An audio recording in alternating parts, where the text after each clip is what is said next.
Today, we're going to dive into two of the most personal acts of faith, prayer, which is dua, and remembrance, which is dhikr. But we're going to look at them through a completely different lens. This is a rationalist perspective that sees them not as, passive rituals, but as powerful, active principles for how you live your life.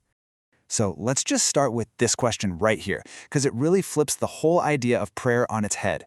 What if the best way to ask for something isn't with your words at all, but with your actions?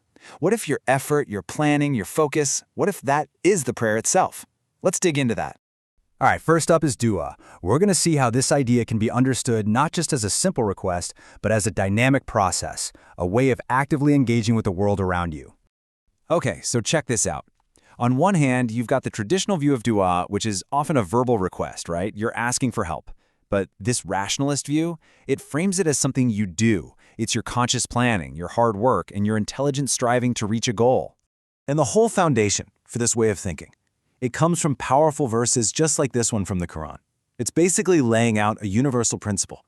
Divine change isn't just random. It's directly tied to our own initiative. The change has to start from within us first.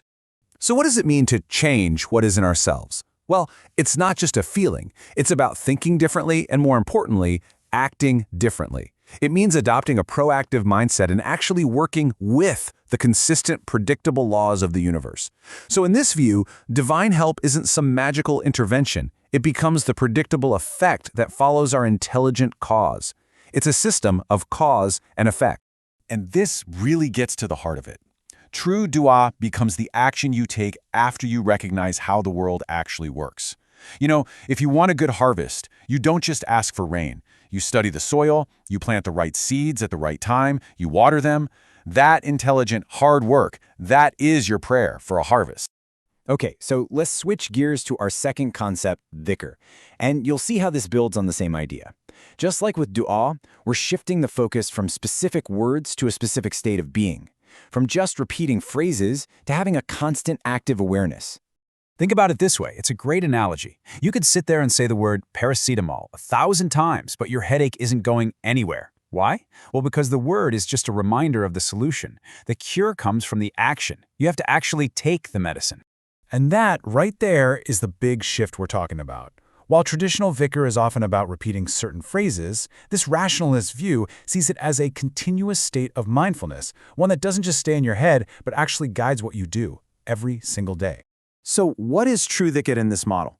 It's this constant active awareness of divine attributes.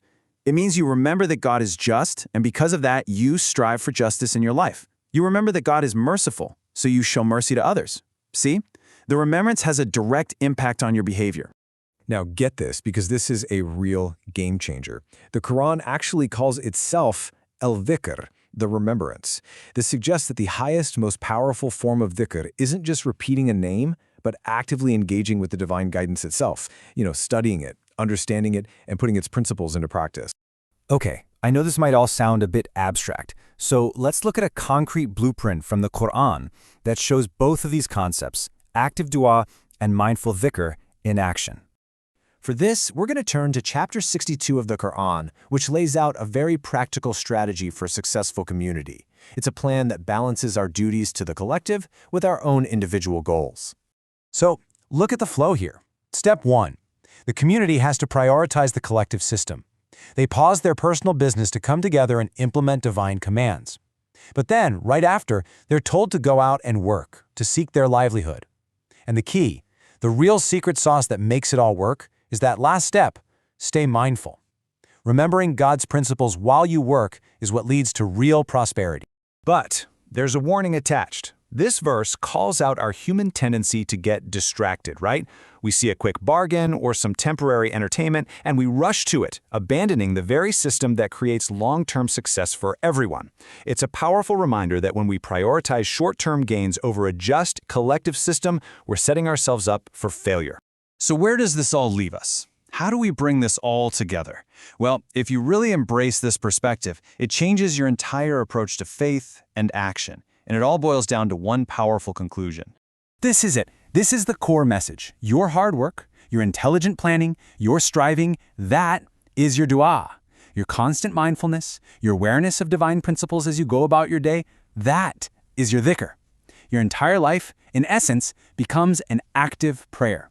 So, let's wrap up with the key takeaways. First, the universe runs on consistent divine laws. Second, true prayer, or dua, means actively and intelligently working within that system. Third, true remembrance, dhikr, is the constant awareness that guides all of our actions.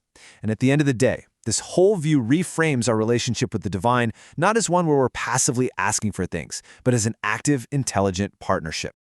And that leaves us with one final thought to take with you. If our striving is our prayer and our actions are the causes that create all the effects in our lives, then really, the most important question you can ask yourself is this: how are your actions shaping your reality?